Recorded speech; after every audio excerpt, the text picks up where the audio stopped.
میرے بزرگوں دوستوں اور بھائیوں، اللہ رب العزت کی مخلوق میں سے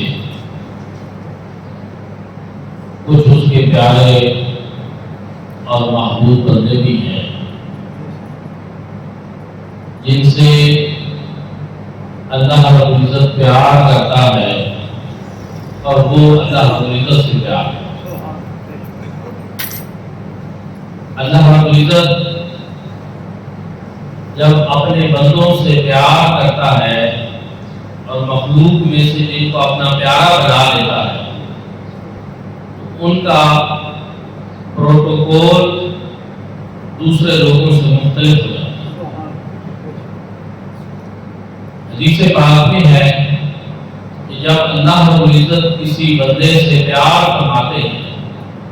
تو جبریل امین کو طلب کیا جائے، وہ حاضر بارگاہ ہوتے ہیں۔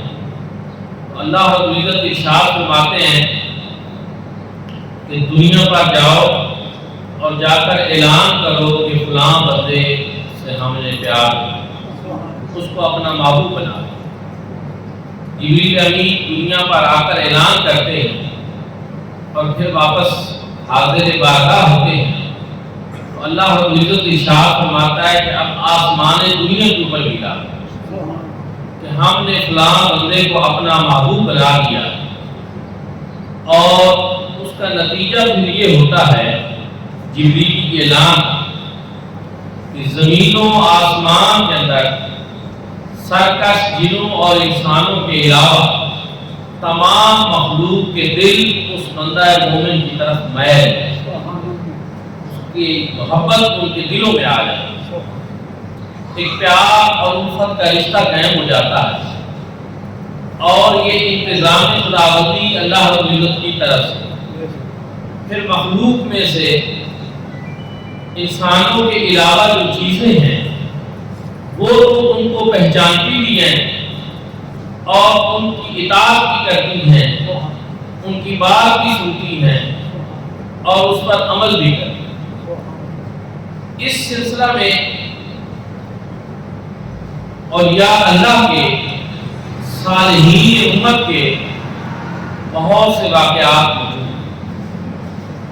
کہ مخلوق خدا کے اوپر ان کا حکم چلتا ہے اور زمین کے اندر جو مخلوق ہے وہ ان کے احکامات کو مانتی ہے۔ دوستان دل کا اس طرح سے اولیاء اللہ سے جو چیزیں ظاہر ہوتی ہیں وہ کرامات کے زمرے میں بھی آتی ہیں اور اولیاء اللہ کی کرامات برحق ہیں۔ قرآن پاک سے بھی اولیاء اللہ کی کرامات کا ثبوت ملتا ہے، احادیث مبارکہ سے بھی ملتا ہے، اور پھر بعد کی جتنی تاریخ ہے ہر دور میں کسی نہ کسی وجہ سے کوئی نہ کوئی کرامت کہیں نہ کہیں ظاہر ہو رہی اور وہ ہمیں پتہ چلتی رہتی ہے۔ تو اس لیے اولیاء اللہ کی کرامات وہ برحق ہیں اور ان سے ظاہر ہوتی رہتی ہیں۔ دوستوں اور بھائیوں، اولیاء اللہ جہاں بھی جاتے ہیں وہ لوگوں کو فتح نہیں کرتے، بادشاہ لوگوں کو فتح کرتے، ملکوں کو فتح کرتے ہیں، لیکن اللہ والے جہاں جاتے ہیں وہ لوگوں کو فتح نہیں کرتے، وہ ان کے دلوں کو، اور یا اللہ دلوں کے فاتح ہوتے ہیں۔ اور اس کی وجہ یہ ہے کہ بادشاہ ملکوں کے فاتح بنتے ہیں تاکہ ہمارا نام رہے، ہماری ان کے اوپر حکومت رہے، اور اللہ والے جو پیغام لے کر لوگوں کے پاس جاتے ہیں وہ ان کا اپنی ذات کے لیے نہیں ہوتا، وہ پیغام اللہ رب العزت کی توحید کا ہوتا ہے، حضور نبی کریم صلی اللہ علیہ وسلم کی اتباع و اطاعت کا ہوتا ہے۔ اور اللہ والوں کا مقصد اپنی ذات کا عرفان دینا نہیں ہوتا، بلکہ مقصود لوگوں کا تعلق اللہ رب العزت کے ساتھ ہو۔ اگر کوئی گمراہ ہے تو راہ ہدایت پائے، اگر کوئی غلط راستے پر ہے تو درست راستے کے اوپر آئے۔ اگر کوئی گناہوں کی روش اختیار کر چکے ہیں تو وہ نیکی کا راستہ اختیار، اگر کوئی اپنے خالق اور مالک کی یاد سے بھٹک رہے ہیں تو ان کا تعلق اپنے خالق اور مالک سے جوڑ ہے۔ اولیاء اللہ یہ ڈیوٹی کرتے ہیں اور وہ اپنے بارے میں کوئی ایسی چیز سامنے نہیں لاتے کہ لوگ صرف ان تک ہی ہو کر رہ جائیں اور اللہ اور اس کے رسول صلی اللہ علیہ وسلم کی معرفت نہ پا سکیں۔ ایسا نہیں ہو سکتا، کوئی ولی ایسا درس نہیں دے سکتا۔ اور یہ اللہ کا درس ہی یہی ہے کہ اللہ پاک سے تعلق جوڑو، حضور نبی کریم صلی اللہ علیہ وسلم سے تعلق۔ اچھا ہوتا پھر کیا ہے کہ جو لوگ سلیم الفطرت ہوتے ہیں، جو اچھے ہوتے ہیں اور جو اپنے محسنوں کو یاد کرتے ہیں، پھر وہ اس چیز کی قدر کرتے ہیں کہ ہمیں اللہ رب العزت کے در کی طرف رغبت کس نے دلائی، حضور نبی کریم صلی اللہ علیہ وسلم سے محبت، الفت، اطاعت اور اتباع کا تعلق کس نے جوڑا، یہ آداب کس نے سکھائے، تو پھر وہ اپنے اس محسن کی قدر کرتے ہیں، پھر وہ اس اللہ کے بندے سے پیار کرتے ہیں۔ اس وجہ سے اس نے ہمیں خیر اور نیکی اور بھلائی کا راستہ دکھایا، اس نے ہمیں گمراہی سے بچانے کی کوشش کی اور اللہ والوں سے محبت کرنا، ان کے ساتھ جڑے رہنا اور ان سے تعلق برقرار رکھنا، قرآن مجید فرقان حمید میں بھی اس کی رغبت دلائی گئی اور احادیث مبارکہ میں بے شمار احادیث اس کے اوپر دلالت کرتی ہیں۔ دوستان جوتا، اگر آپ قرآن پاک دیکھیں تو اس میں اللہ رب العزت ارشاد فرماتے ہیں وَكُونُوا مَعَ الصَّادِقِينَ، سچے لوگوں کے ساتھ ہو۔ ایک جگہ پہ اللہ رب العزت نے ارشاد فرمایا إِنَّ رَحْمَتَ اللَّهِ قَرِيبٌ مِنَ الْمُحْسِنِينَ، کہ جو صاحب احسان لوگ ہوتے ہیں بے شک اللہ کی رحمتیں ان کے قریب ہوتی ہیں۔ یہ بتایا اللہ پاک نے اپنے بندوں کا تعارف کرایا، الا ان اولیاء اللہ لا خوف علیہم ولا هم يحزنون، خبردار بے شک جو میرے دوست ہیں انہیں نہ کوئی خوف ہے نہ کوئی غم ہے۔ تو پھر جب اللہ پاک نے ان کی عظمتیں اور شانیں بیان کی قرآن میں تو کس لیے بیان کی؟ کہ تاکہ میرے بندے اس سے اور دور ہو جائیں، میرے بندے اس سے تعلق نہ رکھیں، نہیں، اللہ رب العزت نے اس لیے بیان کی کہ لوگوں کو پتہ چلے کہ ہمارے محبوب ہیں، ان کی عظمت و شان ان کے دلوں میں بیٹھے، ان کے مقام اور مرتبے سے یہ آشنا ہو، ان کے طریقے پہ چلیں، ان کے راستے پہ چلیں، کیونکہ ان کا راستہ جب یہ اختیار کریں گے تو وہ راستہ اللہ رب العزت کی بارگاہ کی طرف جائے، قرب خدا کا ذریعہ بھی ہے اور قرب مصطفیٰ صلی اللہ علیہ وسلم۔ اور یا اللہ اپنی ذات کا ایمان نہیں دیتے، وہ لوگوں کو رب اور اس کے رسول کا پتہ چلتا، اور اسی وجہ سے بہت سے لوگوں نے کہا ہے کہ اللہ اللہ کیے جانے سے اللہ نہ ملے، اللہ والے ہیں جو اللہ سے ملا دیں۔ اللہ رب العزت کی ذات سے وہ ملاتے ہیں، تعلق جوڑتے ہیں اور ایک تعلق قائم کرتے ہیں، اور یا اللہ سے یہ چیز ہمیں نصیب ہو۔ اور دوستان کا پھر حضور نبی کریم صلی اللہ علیہ وآلہ وسلم نے ارشاد فرمایا کہ جلیس الصالح جو ہے، نیک دوست جو ہے، اس کی دوستی عطر کی مانے، جیسے کسی عطار سے بندے نے دوستی لگا، اور برے دوست کا بھی بتایا جلیس السوء، فرمایا وہ جو لوہار کی بھٹی ہوتی ہے اس کی مثال اس کی طرح۔ پھر رسول اللہ صلی اللہ علیہ وسلم نے خود وضاحت کی، عطر فروش سے دوستی ہو، آپ اس کی دکان میں جائیں یا اس کے قرب میں چلے جائیں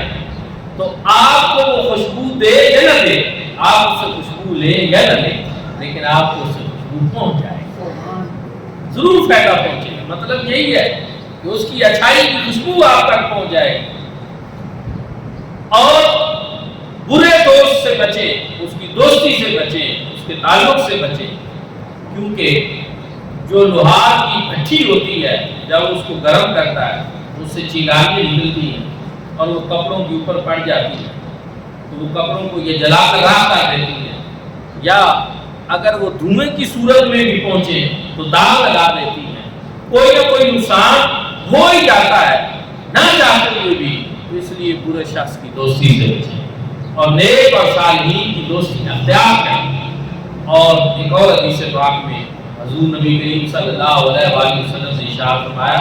المرء علی دین خلیلہ، کہ آدمی اپنے دوست کے مذہب کے اوپر ہوتا ہے، اس کے دین کے اوپر ہوتا ہے۔ آدمی اپنے دوست کے دین کے اوپر ہوتا ہے۔ اگر کسی بے دین سے دوستی لگائے گا تو غیر مسلوس طریقے سے آہستہ آہستہ وہ بے دینی کی طرف چلا جائے گا، اور اگر کسی دیندار صالح اور نیک لوگوں کی قربت اختیار کرے گا تو پھر وہ اس طرف آئے، اس کے اندر صالحین کی صحبت آ جائے۔ مولانا روم صاحب مثنوی شریف میں انہوں نے ایک بڑی خوبصورت بات بیان کی۔ کبھی تو مثنوی شریف کا بڑا دور ہوتا تھا اور پڑھی جاتی تھی، سنی جاتی تھی، سمجھی جاتی تھی، لیکن اب وہ صورتحال نہیں رہی بہرا، لیکن پھر بھی مولانا روم علیہ الرحمہ نے ایک بات بیان کی ہے کہ ایک شخص جو ہے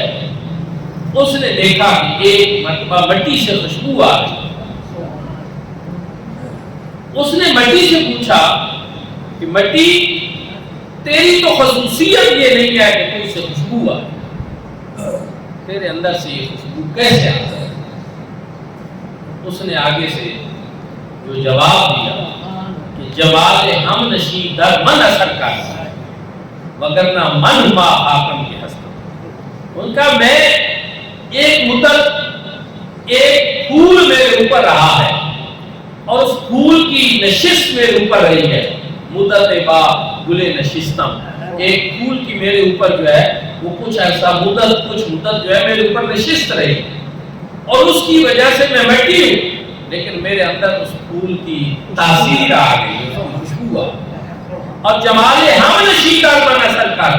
وہ جو نیک لوگوں کی صحبت ہے اس کا اثر میرے اندر ہو گیا، اس پھول کی خوشبو میرے اندر سرایت کر گئی ہے، وگرنہ من ہوا حاکم کے ہستم، ورنہ کون ہوں میں تو وہی مٹی کی مٹی۔ یار کی یاری نے مجھے عمدہ بنا دیا ہے۔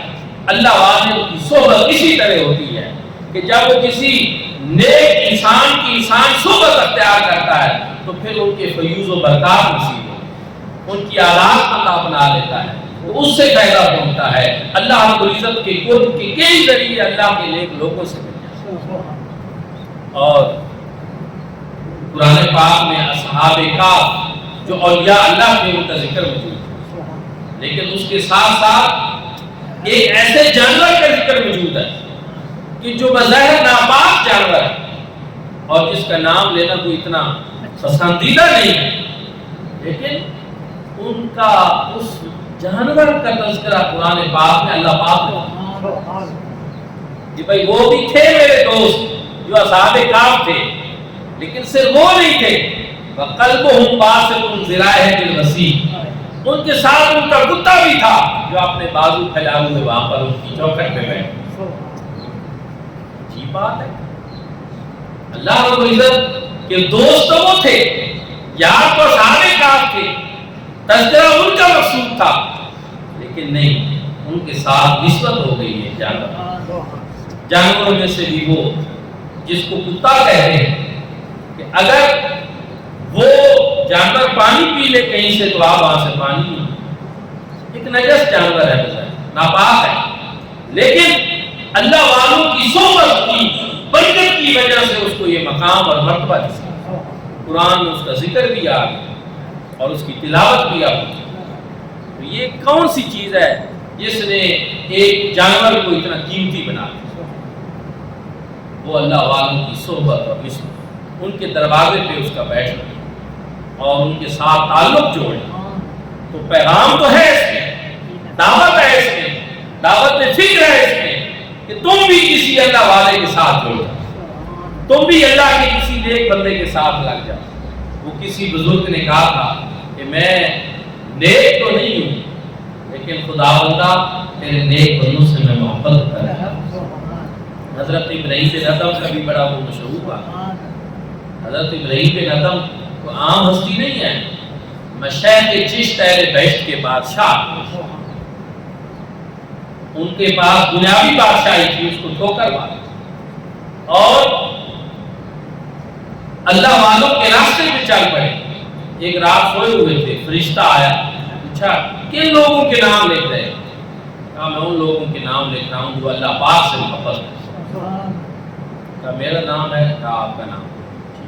دوسری رات گزری، پھر فرشتہ ہے، کن لوگوں کے نام لکھ رہے ہو؟ اب میں ان کا نام لکھ رہا ہوں جن سے اللہ پاک محبت ہے۔ میرا نام ہے؟ جی نہیں، آپ کا نام ہے۔ انہوں نے کہا پھر ایسا کریں کہ میرا نام علمی تو نہیں ہے، نہ میں اللہ سے محبت کرنے والے ہوں، نہ اللہ کے محبوب بندے ہوں، تو چلو میرا نام آپ ان لوگوں میں لکھ لیں جو اللہ کے ان محبوب بندوں سے محبت ہے۔ فرشتہ تیسری رات آیا اور اس نے کہا اب اللہ رب العزت نے یہ جو بات آپ نے کیا اس کی وجہ سے اللہ پاک نے آپ کو اپنے محبوب بندوں میں شامل کیا، کیونکہ تو اس کے محبوب بندوں سے پیار اس کے نیک بندوں سے پیار کرتا ہے۔ جو بھی اللہ والوں سے محبت رکھتا ہے وہ فیض سے خالی نہیں ہے۔ دوستو اور بھائیوں، آج جس ہستی پاک کا بطور خاص میں ذکر کرنا چاہتا ہوں، صفر المظفر میں ہر سال آپ کا 18، 19، 20 صفر المظفر کو لاہور عرس پاک اور عرس پاک کی تقریبات آغاز وہ سلسلے ہو چکے ہیں۔ کتنا سال ہو چکا آپ کو، کتنے سال ہو گئے لاہور میں ڈیرا لگا؟ اب یہ جو عرس پاک ہو رہا ہے 980 عرس، 980 سال، 980 عرس۔ میں آپ سب سے پوچھتا ہوں کہ آپ مجھے 100-200 سال پہلے کے یہاں بر صغیر کے بادشاہوں کے کوئی نام تو کوئی ایک آدھ کسی کو یاد ہوگا، کسی کو دو، کسی کو نہیں۔ پھر اس سے پیچھے تاریخ لے جائیں، 500 سال پیچھے چلے جائیں، 600 سال، 700 سال، نہیں معلوم ہوں گے آپ کو۔ لیکن 980 سال یعنی تقریباً 1000 سال ہونے کو ہے، لیکن داتا صاحب عرس منایا جا، داتا جی جویری کا عرس منایا جا، مزار اقدس آج بھی زندہ و تابندہ ہے اور خوشبوئیں مہک رہی ہیں، اور یہ اللہ کا وہاں جم لگا رہتا ہے۔ ہر وقت تلاوت قرآن پاک ہوتی ہے، وہاں اللہ کا ذکر کیا جاتا ہے، اس کے رسول کا ذکر، رونقیں لگی ہیں۔ یہ کون سی آخر ایسی چیز ہے جس نے 1000 سال بندے کے ذکر کو ختم نہیں ہوا؟ یاد باقی ہے، نام باقی ہے، کردار باقی ہے، افکار باقی ہے۔ دوستان ذکر جب کوئی اللہ کا محبوب بن جائے اس کے لیے رب تعالیٰ کی طرف سے یہ انتظام ہوتا ہے، فَاذْكُرُونِی اذْکُرْکُم کی معاملی تفسیر بن، وہ ساری زندگی اپنے رب کو یاد کرتا ہے، اپنے خالق اور مالک کا نام لیتا ہے، پھر رب تعالیٰ اس کے نام کو زندہ کرتا ہے۔ اچھا تم نے تنہائی میں بیٹھ کر ہمیں یاد کیا، اللہ اللہ کی ہمارے نام کی سربلندی کے لیے، اور داتا صاحب کی زندگی کوئی ایسی زندگی نہیں۔ خراسان میں آپ تعلیم کے لیے جب نکلے ہوئے تھے تو ایک جگہ پہنچے، شام کا وقت ہو چکا، آپ خواہش رکھتے تھے کہ رات کا ٹھکانہ کہیں کو میسر آ جائے۔ اب ظاہر ہے 1000 سال پرانی بات ہے نا، تو اس دور کے حالات و واقعات کو بھی ذہن میں رکھیے۔ آج تو لوگ ہوٹل بک کرا لیتے ہیں، ہر طرح کی سہولیات ہیں، اس دور میں تو ایسا ہوتا ہی نہیں تھا، تصور ہی نہیں تھا۔ داتا صاحب نے ایک جگہ کچھ بندے دیکھے، ان میں سے کچھ لوگ جو ہیں وہ دیندار بھی ان کو نظر آئے، اور خود کشف المعلوم میں آپ بیان فرماتے ہیں، کہا مجھے تھوڑی سی امید لگی کہ یہ مجھے ٹھہرنے کی جگہ دے دیں۔ تو آپ جب ان کے پاس گئے تو ان میں سے ایک نے پوچھا کہ تم کون ہو؟ آپ نے بتایا کہ میں مسافر رات گزارنا چاہتا ہوں۔ آپ کے لب و لہجے اور حالات کو دیکھ کر ان میں سے ایک نے کہا یہ تو ہم جیسا نہیں ہے، یہ تو کوئی ہم میں سے نہیں ہے۔ جب یہ بات داتا صاحب نے سنی آپ خوشی سے کھل فرمایا واقعی میں تم میں سے کچھ اور خوش ہوئے آپ۔ اور پھر اس کے بعد آپ وہاں ایک کونے میں بیٹھ گئے اور انہوں نے پھر جو کھانا کھا رہے تھے اچھا اس میں سے جو خشک روٹیاں تھی وہ آپ کی طرف تھی، آپ نے قبول کی، خشک روٹی کھانے بیٹھ گئے، وہ اچھا کھانا کھانے بیٹھ گئے۔ پھر اس کے بعد تھوڑی دیر بعد انہوں نے خربوزے کھائے، اس کے چھلکے جو ہیں وہ داتا صاحب کی طرف پھینکنا شروع کیا اور ان کو مارنا شروع کیا۔ انہوں نے ایک شغل بنا لی، ایک فقیر ہے، درویش ہے، اور ہنسی مذاق آپ کو اڑانے لگے۔ آپ صبر کے ساتھ برداشت کرتے، ساری بات جواب نہیں دیا، غصے میں نہیں آئے، آگے سے گالم گلوچ نہیں کیا۔ کیوں؟ کہ آپ کو پتا تھا کہ ان اللہ مع الصابرین، اللہ کی معیت لینی ہے، اللہ رب العزت کی سنگت حاصل کرنی ہے، رب تعالیٰ کا قرب لینا ہو تو پھر صبر سے کام لینا ہے۔ فی زمانہ صبر تو کہیں رہا ہی نہیں، بے صبری کا دور ہے، ناشکری کا دور ہے، اور یہ اللہ کی زندگیوں سے درس حاصل کرے۔ صبر، آج کا کوئی بندہ ہوتا وہ جھگڑ پڑتا، لڑائی کر دیتا، خود زخمی ہو جاتا، ان کو زخمی کر دیتا، لیکن نہیں، یہ مجھے جانتے نہیں، میں مسافر ہوں، یہ کوئی دیر خوش ہو رہے ہیں ہونے دیں، میں صبر کرتا۔ اور ادھر رب کیا فرما رہا ہے؟ ان اللہ مع الصابرین،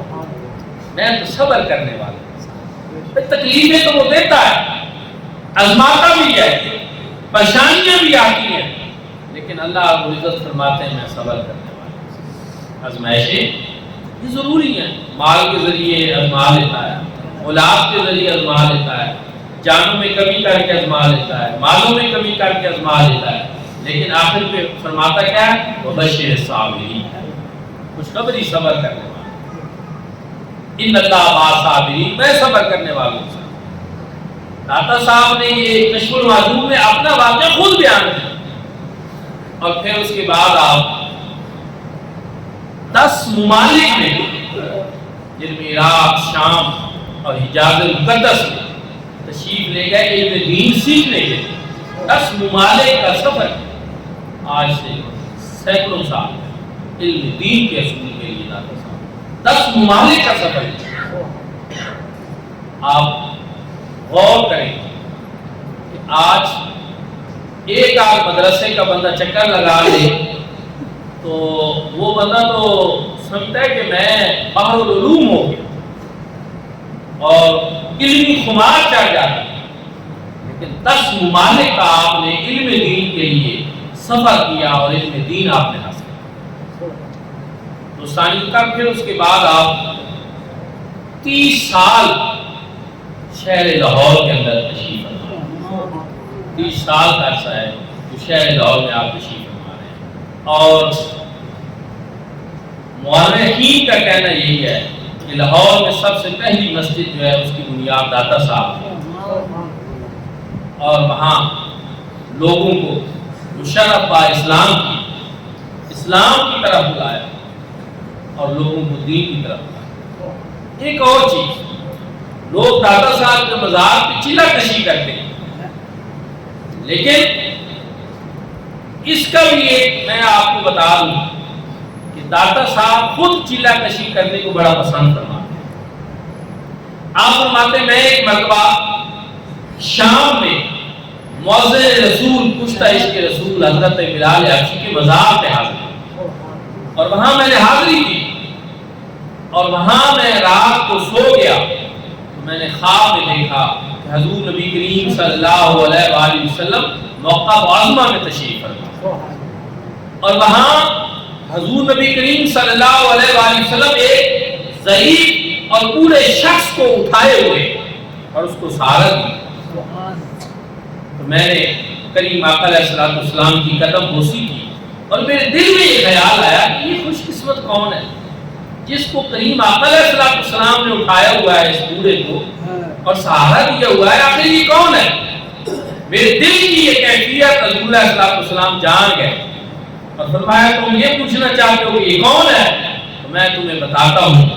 یہ ابو حنیفہ تمہارے امام۔ داتا صاحب کشف المحجوب میں ذکر کر رہے ہیں،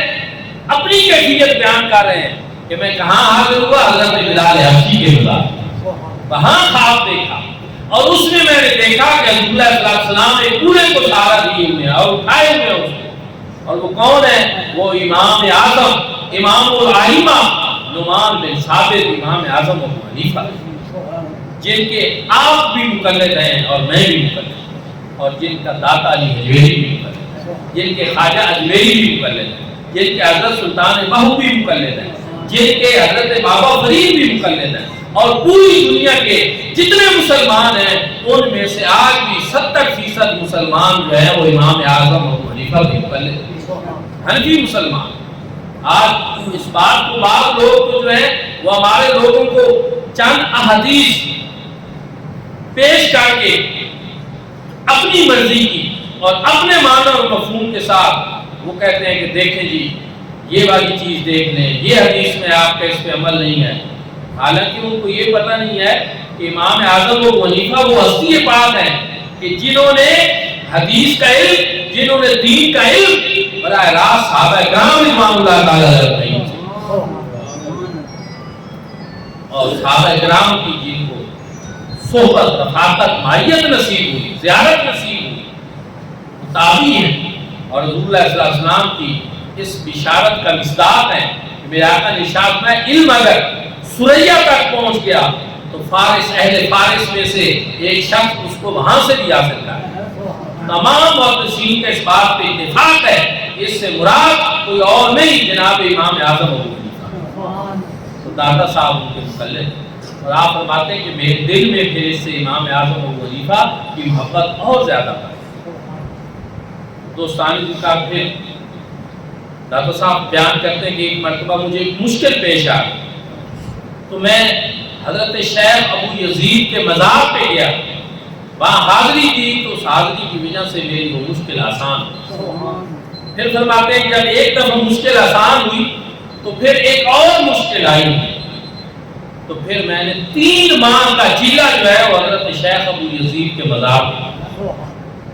3 ماہ کا چیلہ حضرت شیخ ابو یزید کے مزار پہ کیا، اور اس کی برکت سے اللہ رب العزت نے میری مشکلات آسان۔ یہ اولیاء اللہ، یہ اولیاء اللہ کون ہے؟ کہ عمل حیثیت کیا رکھتا ہے؟ یہ وہ ہے کہ ہم ہر نماز میں دعا کرتے ہیں اہدنا الصراط المستقیم صراط الذین انعمت علیہم، کہ اے اللہ تو سے ہم صراط مستقیم مانتے ہیں۔ صراط مستقیم وہ ان لوگوں کا راستہ جن کے اوپر تیرا انعام انعمت علیہم، اور انعمت علیہم کی تفسیر پھر قرآن پاک نے خود بیان کی کہ کن پر انعام ہوا، انعم اللہ علیہم من النبیین والصدیقین والشہداء والصالحین، انبیاء کرام، شہداء، صدیقین اور صالحین امت، اور داتا صاحب جن کے سرخیر دوستان کا ان کا عمل یہ بتا رہا، وہ بتا رہے مشکل پیش آئی تو میں نے حضرت شیخ ابو یزید کے مزار پہ 3 ماہ کا چیلہ کیا، اور انہی کے مزار پہ پھر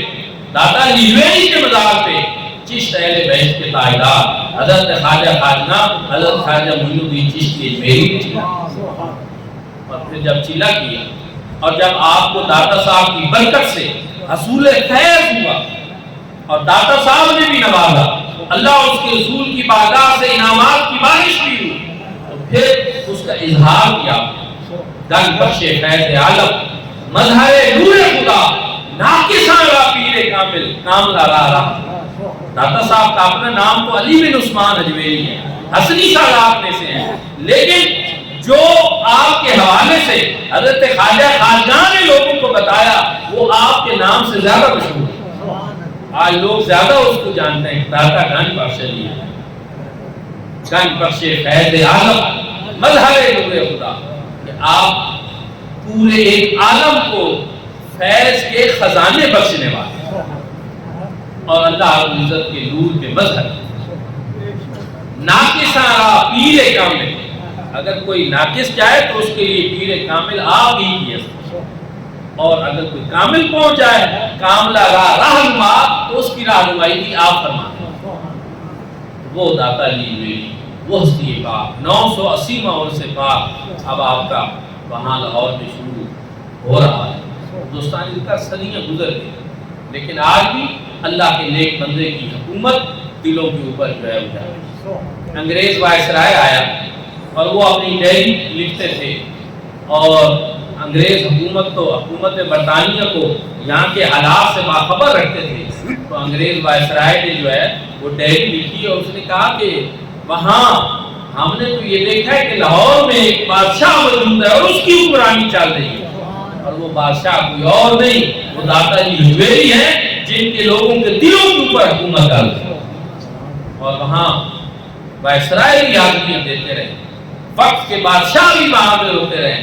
اور اس بات کا عملی اظہار کرتے رہے کہ اصل بادشاہی جو ہے وہ اللہ والوں کی، جو اللہ کے ساتھ تعلق جوڑتے ہیں، جو اللہ عزت کے ساتھ لو لگاتے ہیں، اصل بادشاہی انہی کی ہوتی ہے۔ بادشاہ سروں کے فاتح ہوتے ہیں، لوگوں کے فاتح ہوتے ہیں، اور یہ اللہ دلوں کے فاتح، لوگوں کے دلوں کو فتح کرتے ہیں، لوگوں سے محبت کرتے ہیں، مخلوق کے خدا سے پیار کرتے ہیں۔ اور آج بھی آپ دیکھیں وہاں روحانی لنگر بھی جاری ہے اور وہاں جسمانی لنگر بھی جاری ہے۔ کتنے ایسے لوگ ہیں جو روزانہ سینکڑوں کی تعداد میں جن کو کھانا نہیں ملتا تو داتا صاحب چلے جاتے۔ لاہور میں تو بڑا مشہور ہے کہ شاید ہی کوئی بھوکا سوتا ہو،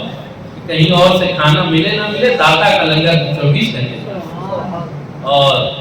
البتہ یہ ہے کہ ہمارے بزرگوں نے لوگوں کو مسلمان کیا، پاکستان بنانے کی راہ ہموار کی، لیکن پاکستان بنانے کے بعد ان بزرگوں کی تعلیمات کو فراموش کر دیا۔ آج کسی بادشاہ کا لنگر کیوں نہیں چلتا؟ آج ہمارے حکمران قوم کو روزی روٹی دینے پہ قادر کیوں نہیں رہے؟ حالات کیوں مختلف ہو گئے؟ ہندوستانی حکام اس وجہ سے کہ ان کے پاس بادشاہی تو آ گئی ہے، لیکن داتا صاحب والی تعلیمات نہیں، اسلام کی وہ تعلیمات نہیں، اسلام کی وہ خوبصورت اور روشن تعلیمات نہیں ہے کہ جس میں صرف اس شخص سے زکوٰۃ لی جاتی ہے جو صاحب نصاب ہوتا ہے، لیکن حکمران ٹیکس اس پہ بھی لگا دیتے ہیں جس کے پاس اپنے جنازے کی کفن کے لیے پیسے نہیں۔ یہ ایک فرق ہے اسلام کا اور ان حکمرانوں کا، ان حکومتوں کا اور ان کے نظام اقتدار۔ اسلام نے تو کسی غریب کے اوپر کبھی ٹیکس نہیں لگایا،